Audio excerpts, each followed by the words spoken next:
Il est quasiment 19h sur CNews. Merci d'être avec nous pour le retour, le grand retour de Philippe de Villiers. Cher Philippe, bonjour. Enfin Ouais. Bonsoir Elliot, bonsoir Geoffroy. Geoffroy est avec nous également. Quel plaisir de vous retrouver, Philippe de Villiers. Je pense aux téléspectateurs qui étaient très nombreux ces dernières semaines à m'envoyer des messages, à envoyer des mails au service de communication de CNews. Mais quand reviendra Philippe de Villiers? Ça y est, il est bien là. J'étais sur mon Laventin, entre la mer et la terre, entre la mer et le bocage, et j'écrivais. Ah. Et d'ailleurs, je voulais vous poser une question. Vous savez, pendant toute l'année dernière, vous m'avez fait le coup, au commencement de chaque émission, de l'informateur bien informé. Bien sûr. Je voulais vous poser une question. Allez-y. Comment vont les deux poussins? Ils vont très... Oh Alors, il faut expliquer aux téléspectateurs qu'avec Benjamin No, qui est sur la photo à ma droite, je suis venu vous voir au Puy du Fou. Ça a été un week-end extraordinaire. On a rencontré des gens merveilleux, à votre image, Philippe de Villiers. Et j'ai eu l'honneur, pour mon anniversaire, de recevoir des poussins qui vont bien, j'espère. Oui, ils sont en pleine forme et que nous retrouverons l'année prochaine, j'en suis certain. Vous m'avez fait... Ah, c'est 1-0 pour vous, en ce début de saison, Philippe de Villiers. Ce sont deux coqs. Deux coqs. On les a appelés Ben et Elliot. Oui, voilà. Ouais. Et ils sont en pleine forme. Ouais, ouais. Merci en tous les cas. Et c'est l'occasion de le dire, même si je l'avais dit en coulisses, de le dire devant tout le monde. Ça a été un week-end exceptionnel. C'était la première fois que j'allais au Puy du Fou. Et je peux vous dire, ça doit être... quelque chose qu'il faut faire dans sa vie, au moins une fois. En tout cas, moi, je vais vous dire une chose, là, à tous les deux, et à tous les Français qui nous regardent, qui sont très nombreux, je le sais, du coup, on a une grosse pression, mais ça me fait plaisir d'être avec vous. J'ai beaucoup, beaucoup d'amitié pour vous. On s'entend bien. Je pense que ça se voit, que ça s'entend. Et j'arrive là vraiment complètement détendu, en me disant qu'est-ce qui va m'arriver, qu'est-ce que je vais devoir répondre aux questions qu'ils vont poser. Mais on a une belle actualité, là. Très important. Une belle actualité. Ça dépend... Une actualité forte. Une actualité effectivement très forte. Philippe de Villiers, nous nous sommes quittés sur le plateau de CNews. C'était un 5 juillet, le 5 juillet dernier. Ça fait tout juste 70 jours. Dans quel état retrouvez-vous le pays, Philippe de Villiers? Vous faites un démarrage en côte, là. Oui. Je pense que le pays est dans un triste état. Un état sans doute plus grave que les gens qui nous regardent ne le pensent. Je vais essayer de dire pourquoi en quelques mots. D'abord parce que plus que jamais, le pronostic vital est engagé. Le 29 août dernier, j'étais impressionné par une annonce de l'INSEE, du patron de l'INSEE, qui a dévoilé les derniers chiffres en matière migratoire. Il y a 7 millions d'immigrés en France aujourd'hui, la mer monte. Au rythme de 500 000 personnes supplémentaires par an depuis plusieurs années. Le taux de natalité différentielle entre les familles françaises et les familles étrangères ne cesse de se dégrader. C'est-à-dire que la France s'en est remis aux familles étrangères pour faire des enfants qu'elle ne fait plus. Et si vous me permettez l'expression, je dirais que plus que jamais, l'enfantement est le djihad des femmes. En fait, à ce rythme-là, le peuple historique français sera minoritaire en 2050. Quand je dis que le pays est en triste état, évidemment, je pense aussi aux œuvres vives, aux œuvres mortes dont j'avais déjà parlé, qui tiennent la carène du paquebot France et qui sont en péril. Le paquebot coule doucement. Nous sommes sous la ligne de flottaison. Ça fait 50 ans qu'on est sous la ligne de flottaison, parce que ça fait, en fait, cette année, le 50e anniversaire du déficit français budgétaire. Quelle famille pourrait se permettre ça? Et on peut même parler de sabordage. Quand on voit Bruno Le Maire qui fait un cocktail pour trinquer à la lame de glace dans la coque, on se demande où ils ont la tête. Ça les amuse. Ils s'amusent. Jean-Luc Tavernier, le patron de l'INSEE, dans Les Échos, dit ceci, ça m'a beaucoup frappé: le climat des affaires s'est effondré en juillet. La dette est déclarée aujourd'hui par tous les spécialistes insoutenable. Cette expression a un sens. Ça veut dire que vous, moi, on doit 47 000 euros par personne, par habitant. Qui va payer? Pas nous. Nos enfants, nos petits-enfants. Ensuite, le déficit commercial, il est de 100 milliards d'euros. Qu'est-ce que ça veut dire? Ça veut dire qu'en fait, on importe, on consomme, on ne produit plus. Les nouveaux riches, ce sont les distributeurs. On est la plus grande surface des grandes surfaces, la France. Un pays de consommateurs. Ensuite, on a les impôts les plus élevés du monde occidental. Donc, où est-ce qu'on va aller chercher les ressources?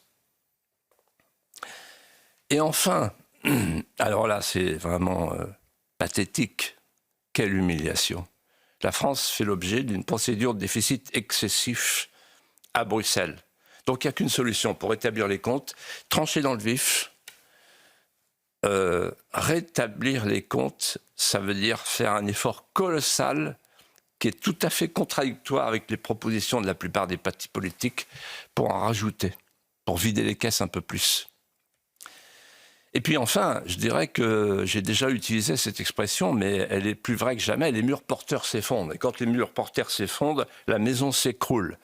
La famille, l'école, l'autorité, la sécurité, la justice. Le cri de la veuve du gendarme Comines, père de 2 enfants de 12 et 16 ans, tué par un chauffard, par un OQTF multirécidiviste.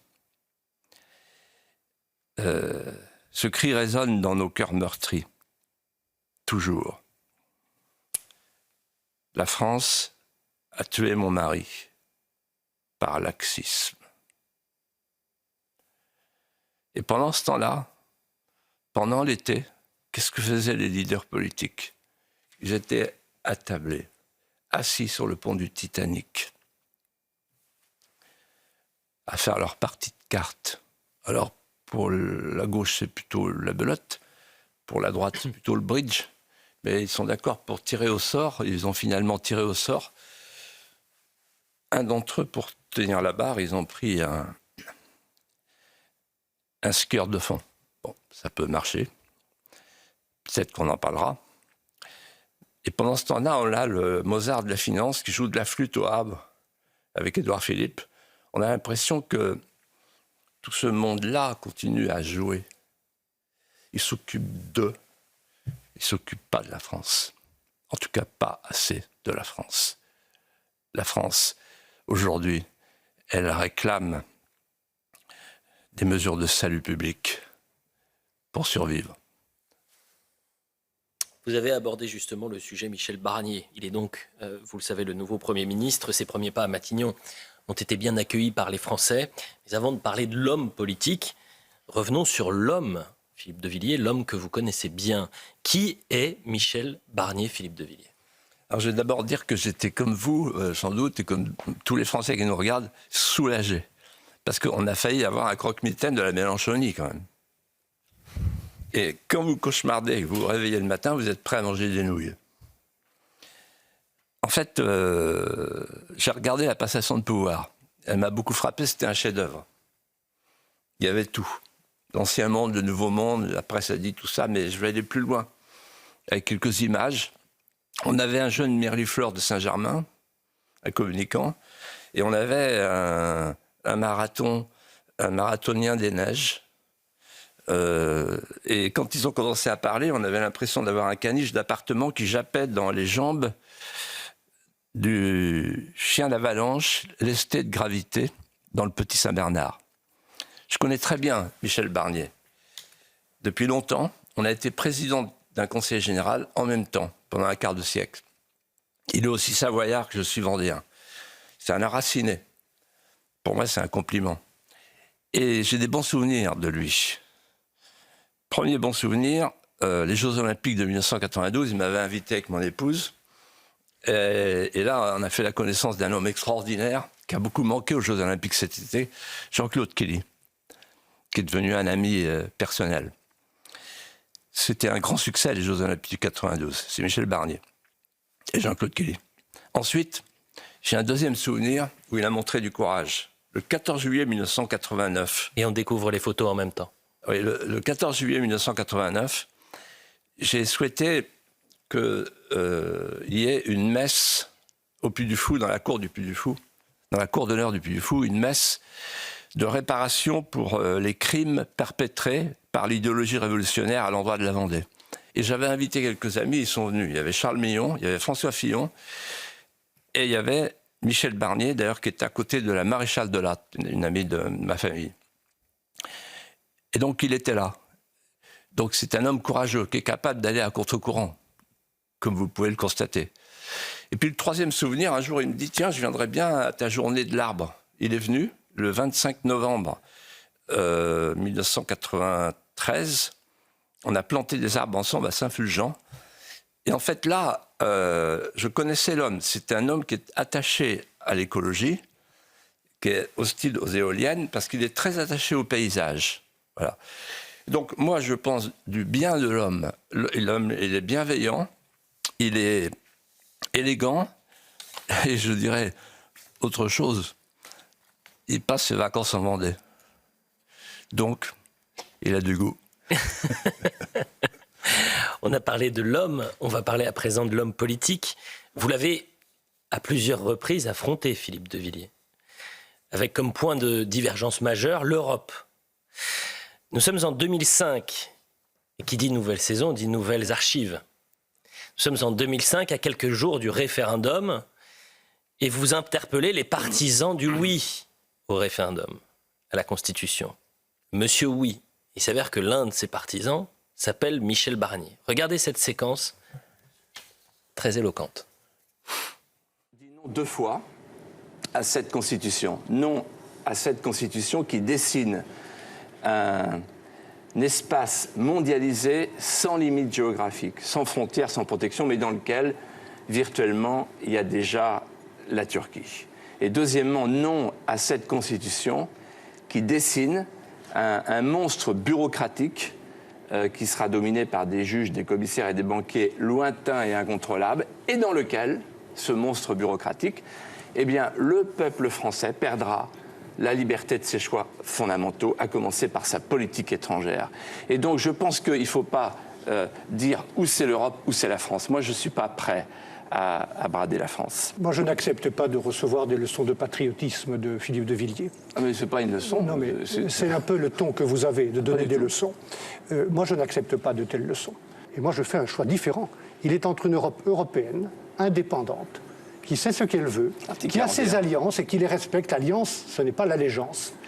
Et entre une Europe indépendante européenne et une Europe sous influence. Et moi, depuis que j'ai vu, j'avais 14 ou 15 ans, Philippe de Villiers, j'étais au lycée Jean Moulin d'Albertville, j'ai vu le général de Gaulle et le chancelier Adenauer se serrer la main. Je suis devenu gaulliste et européen. Je n'ai pas changé. Et j'ai fait le choix d'une Europe européenne et indépendante. L'Europe puissance, je fais du neuf pour répondre à Michel Barnier.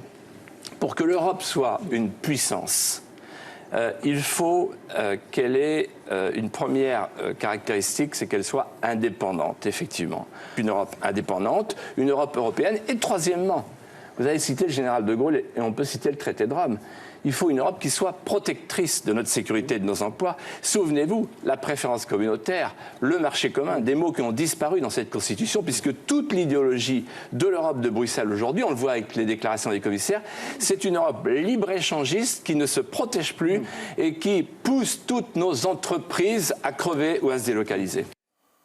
Geoffroy Lejeune, vous avez une question. C'est amusant, vous parlez des commissaires qui sont éloignés du peuple. Il deviendra, lui, commissaire européen.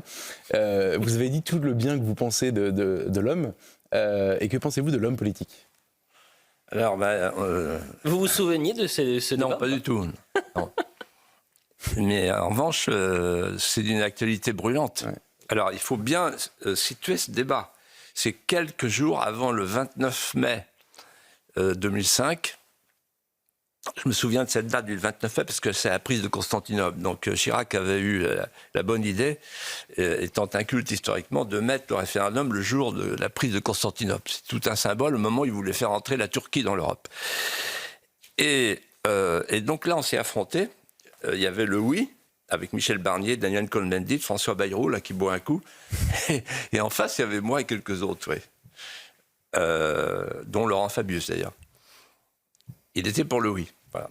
Alors, en fait, l'homme politique, Michel Barnier, il me fait penser à une médaille romaine du 1er siècle, où il y avait un Janus bifront.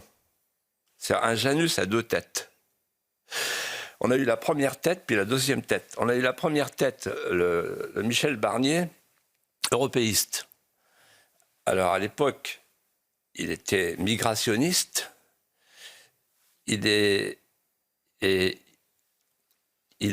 défavorisait des entreprises françaises, c'est eux qui me l'ont raconté, qui réclamaient la préférence européenne, en disant c'est du old wording. Oui, vieux jeu. Bon. Faut que je traduise, non? Oui, de préférence. Ouais. La front renversé, là. C'est ça. Bon. Et ce que vous ne savez pas, ce que je vais vous apprendre, c'est que c'est le rédacteur, l'un des principaux rédacteurs du traité de Lisbonne. Et le traité de Lisbonne est construit sur une idée simple, la supériorité juridique des décisions européennes, quelles qu'elles soient, sur toutes les décisions nationales. Donc c'est le grand basculement. Ça, c'est le premier Michel Barnier de la médaille romaine du Janus bifront. Mais il y a une deuxième tête, un deuxième Michel Barnier, qui a fait éruption en 2021. C'est un Michel Barnier qui veut réduire l'immigration, il n'est plus migrationniste, il veut même un moratoire en 2021. Et il réclame un bouclier constitutionnel, c'est-à-dire il réclame qu'on mette avec un référendum dans la Constitution l'idée que le droit français, le droit national sera supérieur au droit européen. Ça s'appelle faire demi-tour. Voilà. Donc en fait, le deuxième Michel Barnier est le plus récent.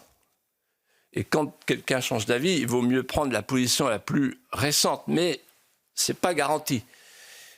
Et vous savez, il y a un homme politique que moi j'ai connu, qui nous donnait des leçons tous les jours de durée de vie, c'est Edgar Faure. Et il disait, on me reproche d'être une girouette. Je ne suis pas une girouette. Moi, il a dit devant moi un jour, devant Alain de Trampolieri, on était ensemble en Savoie, justement. Je ne suis pas une girouette. Je dis, pourquoi vous dites ça?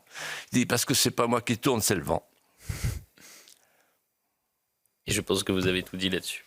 74% des Français considèrent que le gouvernement de Michel Barnier ne fera pas long feu, Philippe de Villiers, et tombera rapidement. Il continue de consulter, assure que la semaine prochaine, un nouveau gouvernement sera formé. Il ne parle pas de remaniement, attention, mais de nouveau gouvernement, avec une politique dite de rupture. On écoute Michel Barnier, il souhaite travailler avec tout le monde. Je suis maintenant le Premier ministre de tous les Français, où qu'ils habitent, où qu'ils soient.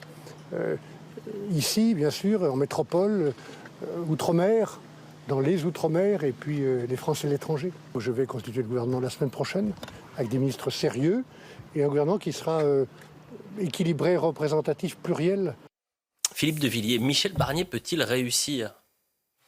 Alors, ma réponse, elle est simple, claire, nette. Il faut souhaiter qu'il réussisse. On ne va pas prendre du retard. Les problèmes sont trop graves, je l'ai dit il y a un instant. Donc c'est mon souhait le plus cher. Pour l'homme politique et pour la France. Pour qu'il réussisse, il y a 2 conditions en fait. Il faut qu'il ait les coudées franches. Donc il faut qu'il se donne les coudées franches. Et il faut qu'il tranche dans le vif. Ça veut dire concrètement qu'il ne peut réussir qu'à 2 conditions. Première condition, il il s'appuie sur une majorité large. Donc au Parlement, il ne peut pas mettre de côté le Rassemblement national. Il faut faire l'union des droites, c'est le moment ou jamais. Parce que ce n'est pas avec 47 députés qu'il va arriver à faire passer des lois. Sinon, ce sera des lois de compromis. Et puis deuxièmement, il faut rompre avec le macronisme. Parce que c'est le macronisme qui nous a emmenés là où nous sommes. Un pays qui est à volo. Le problème de Michel, c'est qu'il est coincé par le haut, par le bas et par le milieu. Donc il faut qu'il se décoince. Pardon de parler comme ça. Alors il est coincé par le haut. Pourquoi ? Parce qu'il y a un président de la République. Les institutions de la 5e, moi je me souviens, parce que quand j'ai cohabité dans le gouvernement de Jacques Chirac, on a vu comment le président de la République reste le président de la République. Il y a un domaine réservé, il y a des pouvoirs partagés. Ce sont nos institutions, l'article 5, l'article 20. Un qui préside, l'autre qui gouverne, mais n'empêche qu'en politique étrangère, etc., tous les jours, il y a des occasions de conflit. Je me souviens des ordonnances que Chirac voulait prendre, et il n'a pas pu, parce que le président s'y opposait. Surtout que le président, il va devenir une puissance tribunicienne. Il va s'appuyer sur le peuple, comme il a fait hier, il va faire les poignées de main. Et la popularité que Barnier aura, ça sera une transfusion sanguine. Malin. Deuxièmement, l'usage depuis Sarkozy, c'est que le Premier ministre soit un collaborateur. Souvenez-vous, Sarkozy disant Fillon est un collaborateur. Collaborateur qui va se mettre à son compte, qui va ouvrir son pas de porte. Et puis enfin, et surtout, il y a le tempérament du chef.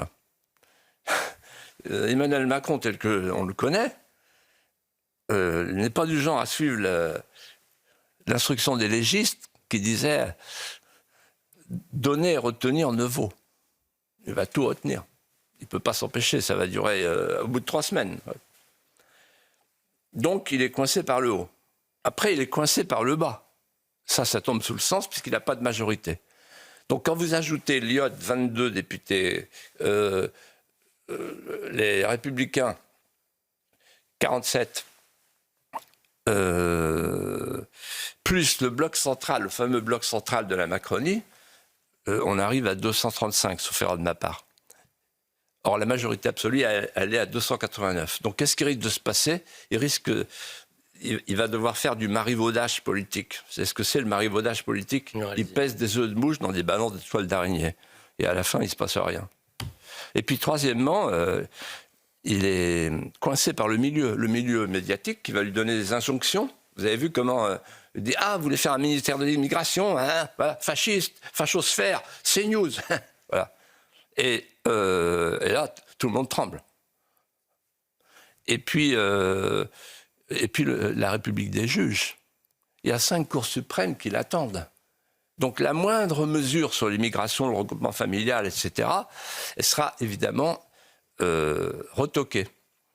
Donc ça va être très difficile pour lui. Moi, je guette 3 moments, 3 signes.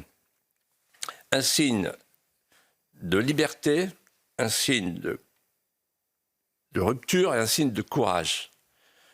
Un signe de liberté, c'est la composition du gouvernement, la semaine prochaine. La composition du gouvernement va nous renseigner sur le périmètre de sa liberté, la liberté qu'il se donne, et aussi sur le contenu du projet. On va tout de suite comprendre. Moi, je crois que vendredi prochain, je vous dirai, voilà son périmètre, et voilà le contenu du projet. Signe de liberté, signe de rupture.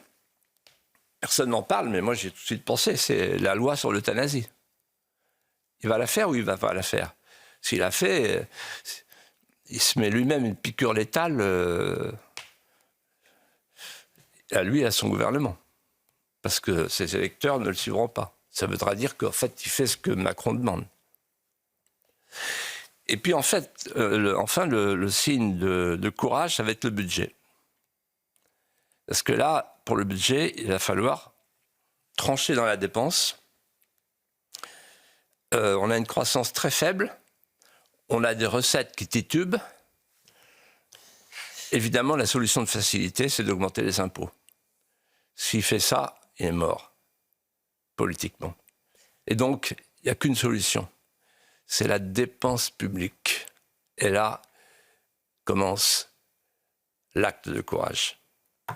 La publicité. On revient dans un instant. On a encore énormément de choses à traiter ensemble. À tout de suite pour Face à Philippe de Villiers. Un peu plus de 19h30 pour la suite de Face à Philippe de Villiers, toujours avec Philippe bien sûr et Geoffroy Lejeune. Je reçois Philippe de Villiers des dizaines de messages pour savoir comment vont les poussins que les Puy-Follet m'ont offerts cet été. Vous me promettez qu'ils vont bien, qu'ils sont en pleine forme, hein. C'est l'occasion évidemment de saluer tous les Puy-Follet qu'on a pu rencontrer. C'est une immense famille et on les salue chaleureusement. Retour à nos questions. Vraiment, et toute cette actualité qui nous anime. Ce samedi, nos champions olympiques et paralympiques, Philippe de Villiers, vont parader sur les Champs-Élysées.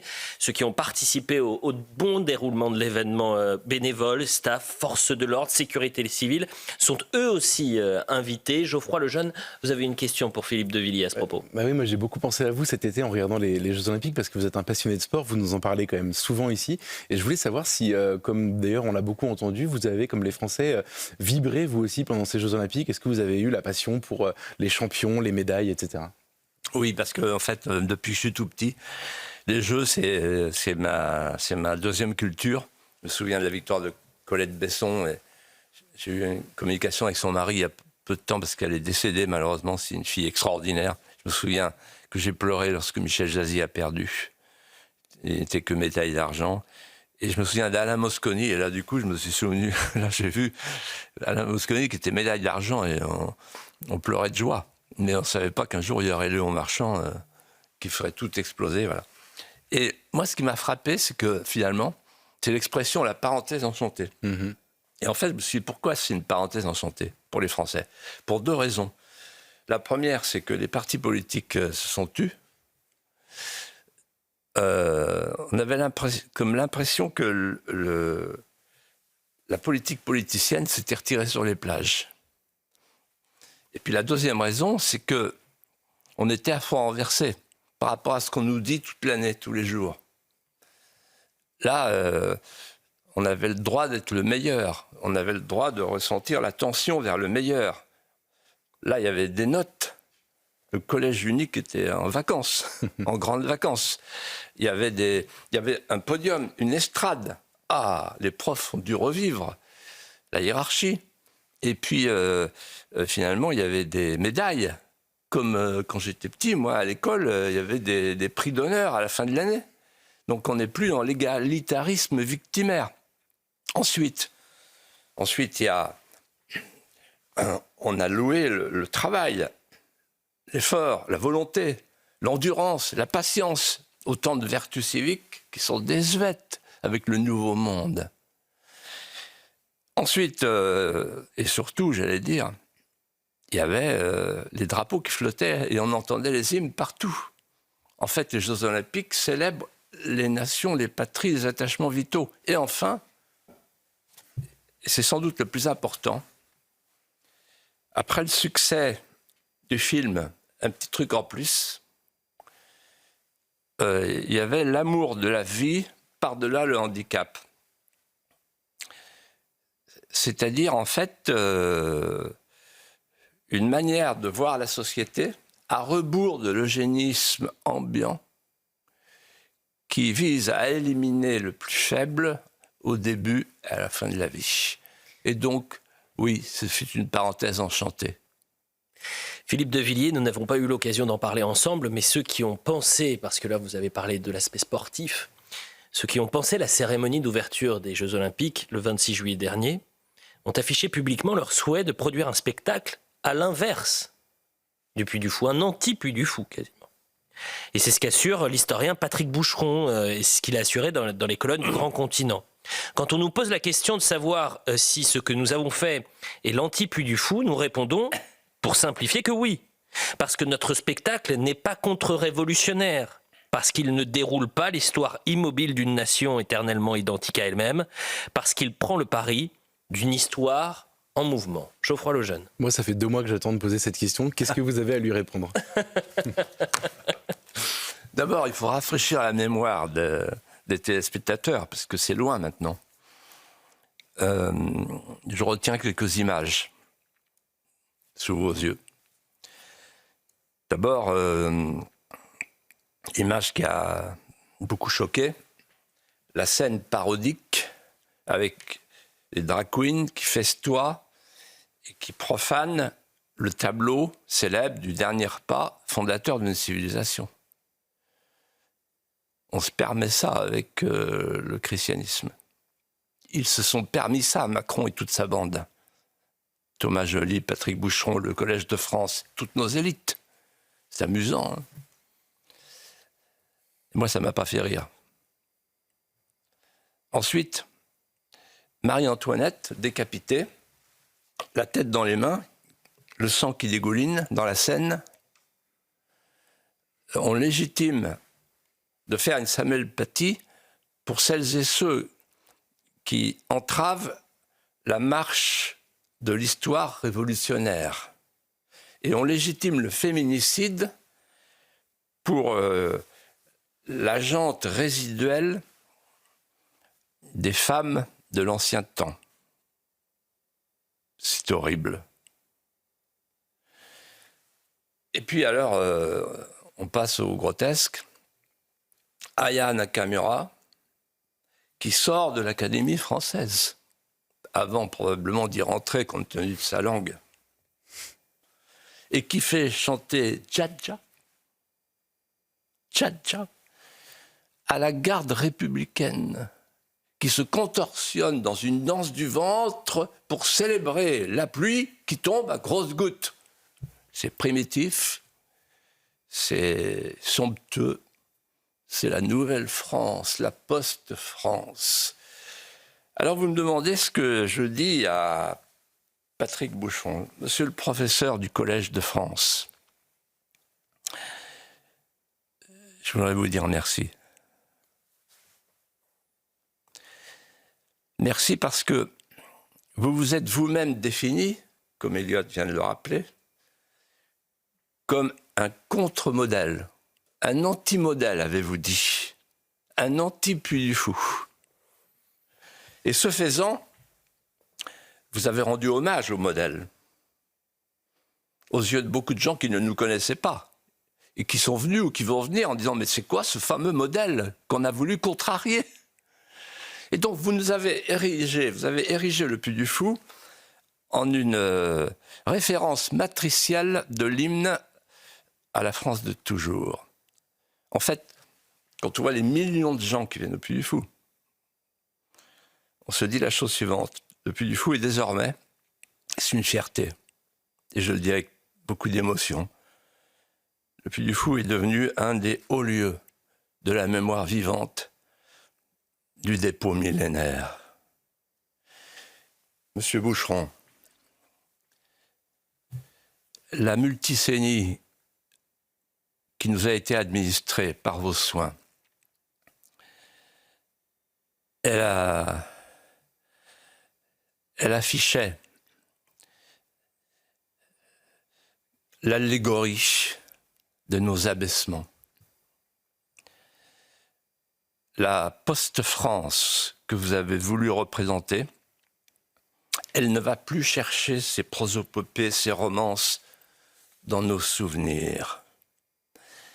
Elle plastronne et s'affuble d'un mépris somptueux et grinçant de ce pourquoi on a tant aimé la France dans le monde.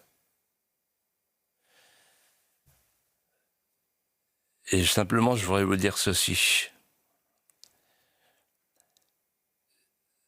Ne salissez pas ce que vous ne comprenez plus. Cessez de déposséder le peuple français de son passé, de son patrimoine, de ses héritages. Nous voulons vivre, nous voulons survivre, nous voulons vivre dans la fierté de ce que fut la France, pour que nous puissions dire à nos enfants, à nos petits-enfants, soyez fiers d'être français. Philippe de Villiers, une dernière question, puisque dans les colonnes du Monde, ce jeudi, Thomas Joly, le réalisateur, a une nouvelle fois pris la parole concernant cette cérémonie. Cette séquence, pose le journaliste, comme celle du drag queen ou du chanteur Philippe Catherine, nus en Bacchus, ont choqué. Cette cérémonie d'ouverture se voulait-elle politique ? pose comme question le journaliste à Thomas Joly. Voilà sa réponse. Bien sûr que c'était politique, même si je ne fais pas de prosélytisme. Ma mission était de dire qui nous sommes. Dans tous les tableaux apparaissaient des corps différents, de la diversité des femmes et des hommes maquillés ou costumés. Le théâtre était partout. La question des genres également. Les rois français se poudraient et portaient des talons. Jeanne d'Arc, une des plus grandes travesties de notre histoire, n'a-t-elle pas été condamnée parce qu'elle était vêtue en homme? Notre culture est faite de cette fluidité de genre. Geoffroy Lejeune. Juste avant de poser ma question, je voudrais juste préciser une chose que personne n'a dite, c'est que sur le fond, c'était un anti-Puy du Fou. Sur la forme, il y avait beaucoup d'emprunts au Puy du Fou. On sentait une forme d'obsession. Ils vous ont piqué beaucoup de choses. Le piano qui s'enflamme, les rails sur la scène, etc. Et au-delà de la question formelle, qu'est-ce que vous répondez à cette déclaration de Thomas Joly? Alors d'abord, je vais vous faire une confidence. J'ai le temps, non? On a quelques minutes. Il nous reste 8 minutes. Hein? 8 minutes. Bon. Un jour, avec Laurent Albert, mon ami Laurent Albert du Puy du Fou, et l'équipe du Puy du Fou, il me dit on t'emmène avec nous, on va voir Starmania. Et moi, ça m'amusait de voir Starmania. C'est la reprise de Starmania. J'aurais voulu être un artiste. Vous avez la voix Donc pour le faire. j'y vais, j'étais de bonne humeur. On était bien placés. Mais moi, j'ai dit incognito, je ne veux voir personne. Et puis, juste avant que ça commence, on voit arriver 3 personnes vers nous, que je ne connais pas, évidemment. Et il y en a un, le plus jeune, qui me dit « Oh là là, Philippe de Villiers, incroyable, vous êtes là, merveilleux, etc. On est touché, on est honoré, etc. Et si vous saviez, vous êtes mon modèle. J'y vais tous les ans, je vais voir la Ciné-Chénie, le Grand Parc, tous les ans, je vais voir le Puy du Fou. C'est vraiment notre modèle. Vous êtes la figure idéale. » Et là, il s'en va, le spectacle commence, et j'ai dit à Laurent Albert, c'est qui? Thomas Joly. Donc effectivement, il y a quelques emprunts, il y a le cheval sur l'eau, le piano, etc. Bon, voilà, mais peu importe. Non, je voudrais lui dire ceci. Sans acrimonie, mais après avoir entendu le papier d'Eliott, puisqu'il parle des droits de l'homme. Il a que ce mot à la bouche. Au nom des droits de l'homme, devenus les droits de l'homme de sable de la société liquide, vous avez, vous et vos amis, amputé une population, une nation, de l'acquis le plus précieux des vieux peuples, le droit à la continuité historique, le droit pour chacun d'entre nous d'aller chercher dans les siècles passés les mélodies manquantes. Et puis j'ai vu que vous aviez sali Jeanne d'Arc en la traitant de travestie. Ça m'a rappelé un dialogue. J'ai vu Pierre Chaunu pleurer un jour dans mon bureau. Il était comme ça. Il me dit, il faut parler de Jeanne d'Arc, Philippe. Et il s'arrête, il se met à pleurer. Je dis, pourquoi vous pleurez? Il dit, parce que je repense à ce que dit le grand historien chargé, qui était en charge de la chaire de la Révolution française, communiste, Georges Lefebvre, historien communiste. Et un jour, il a dit, devant un amphi qu'il chahutait parce qu'il parlait de Jeanne d'Arc, le premier qui touche à Jeanne d'Arc est un salaud. Et donc, en vous entendant, je repense à ce dialogue, et j'ai vu Pierre Chaunu, je l'ai pris comme ça par l'épaule, et il m'a dit, vous savez Philippe, Jeanne d'Arc, c'est le plus beau trait d'union que l'histoire ait jamais inventé entre le ciel et la terre. Touche pas à Jeanne d'Arc. C'est sacré. Monsieur Thomas Joly, pensez ce que vous pensez, pensez ce que vous voulez, pensez comme vous voulez, dans votre petit cercle. La France, elle pense autrement. La France, elle veut la France. La France, elle pense que la France n'est pas la France de l'instant de demain qui mange l'instant d'avant. La France, elle n'est pas dans ces petites lubies. La France, elle est dans le temps long. La France, elle durera plus longtemps que vous et vos lubies. Philippe de Villiers, en pleine période des vendanges, vous souhaitez rendre hommage ce vendredi aux viticulteurs français. Cette année est une année particulièrement grave puisque le gouvernement a lancé un plan d'arrachage de 100 000 hectares dans toute la France. Pour donner un ordre d'idée aux téléspectateurs, 100 000 hectares, ça représente 10 fois la superficie de Paris. Philippe de Villiers, nos vignes brûlent et on regarde ailleurs. Oui, c'est une déchirure. On mutile la vigne, on ampute les illustres coteaux, le vignoble souffre, le vin saigne. La France pleure les hottes vides. Car le vin, c'est la France. La France immémoriale, des premières vendanges, des premiers millésimes. La France des vins de garde, des cépages légendaires. Cette France-là, elle vient de loin.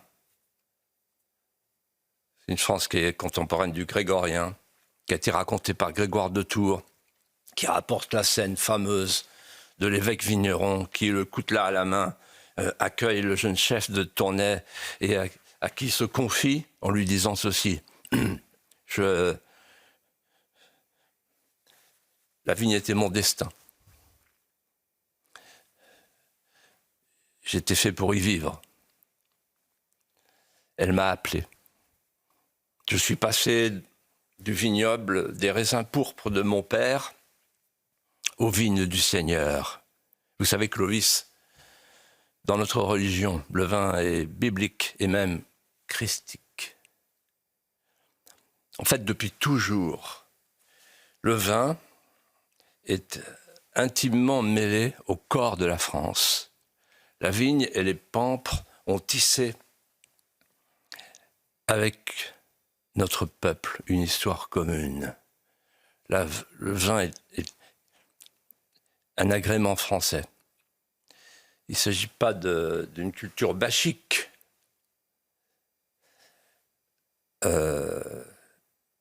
Mais il s'agit de quelque chose de plus profond. Depuis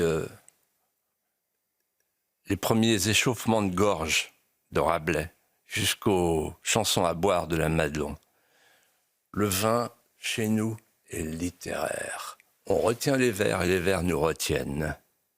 On célèbre la dive bouteille. On est du même sarment, on est du même serment. Et chacun le jure. Si je meurs, je veux qu'on m'enterre dans une cave où il y a du bon vin. Quand j'étais petit, quand j'étais jeune, j'allais aux vendanges. Et je suivais discrètement, entre chien et loup, les anciens, jusqu'à la cave. On buvait du Noah. C'était notre nectar, un vin interdit parce qu'il avait trop d'esprit. On le reniflait, puis on buvait du menton, du nez, de l'œil et du palais. J'écoutais, je goûtais la petite musique de la pinède grinçante. Il y avait peu de mots, surtout des onomatopées.